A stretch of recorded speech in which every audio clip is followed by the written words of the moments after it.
Some fun facts about African violets. African violets can live up to 50 years. The hair on the leaves helps the plant absorb water. Oh, yes. The African violet symbolizes devotion, commitment, and faithfulness. They are pet safe. Yay for pets. Woohoo.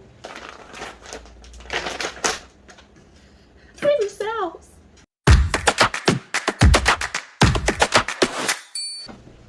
Hello, planty friends.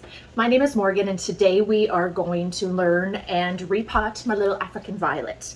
Before I get started, please make sure to subscribe to my page. It really helps me out a lot. Thank you so much in advance. Let's get started. African violets, pretty little houseplant, aren't they? So choose a pot that is just slightly larger than the root ball. The root ball? What's a root ball? Let's find out. I should really get a plate. Root ball. That's that guy in here. Oh, look at you. Gotta talk to your plants. They like to be talked to. You needed some new soil.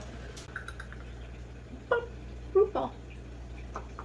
Go ahead and replant your African violets every 6 to 12 months or when they outgrow their container.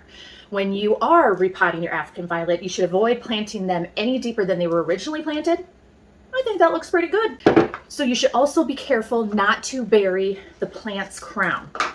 What's a crown? This guy right down here. This is the crown. For a potting mix, bam, they got it. They already got it right there, African violet. African violet potting mix. Oh, yeah. Oh my God. It's an African violet in a violet vase. A violet container, not a vase. Watering African violets, we water from the bottom.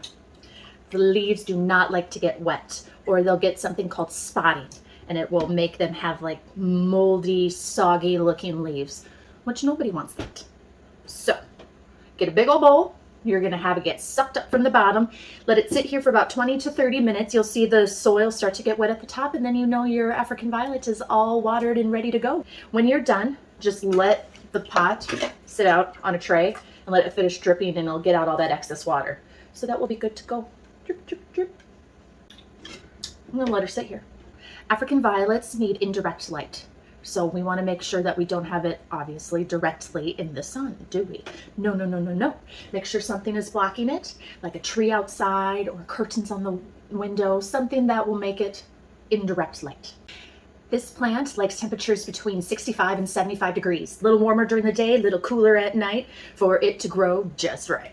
Humidity. The plant does like its humidity. It comes from the land of Africa, Tanzania. So we want to try to make it have the same climate that it is in its natural habitat. Again, do not spritz the leaves or mist them or anything, because you're going to get that spotting. But you can leave a nice bowl of water next to it so it can get some of the humidity that comes from that. Or you can get a humidifier, which is always a good thing, especially when you have more than one kind of tropical plant that needs that humidity. Remember, the little furries on here are picking up all the air, and so it will just thrive if it has some humidity. Yay! Feed African violets with a water-soluble fertilizer, and do that every 2 to 4 weeks during the growing season, and then less during dormant season during your winter. Pruning.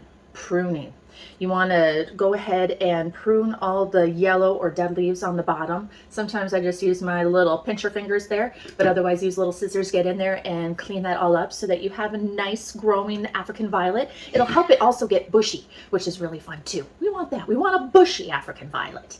The next part, something I didn't know I could even do. Propagation. Propagation on an African violet. I thought it was just for succulents. African violets can be propagated from their leaf cuttings. So you just have to go ahead and pick a healthy stem, not one of the ones that you were cleaning up on the bottom, a healthy stem. Put the healthy stem in a small container of vermiculite and perlite, and then let that sit in a warm and humid area so that it starts to grow all those roots, and you've got yourself another plant. Seriously, this is why I love plants. You buy one host plant, and then you're able to grow more, and you can give them to your friends and your family, and you've got yourself all sorts of planties. Love it. African violets are close to extinction in the wild because of deforestation. They pretty much sit in one area in Africa, Tanzania. If you would like to help fight deforestation, there are a couple of links I'm going to post here that you can donate some money to that would help with the cause. We've got one home, everyone. We've got one. So we got to take care of her, right? You know, it's true. Take care of her. This is it.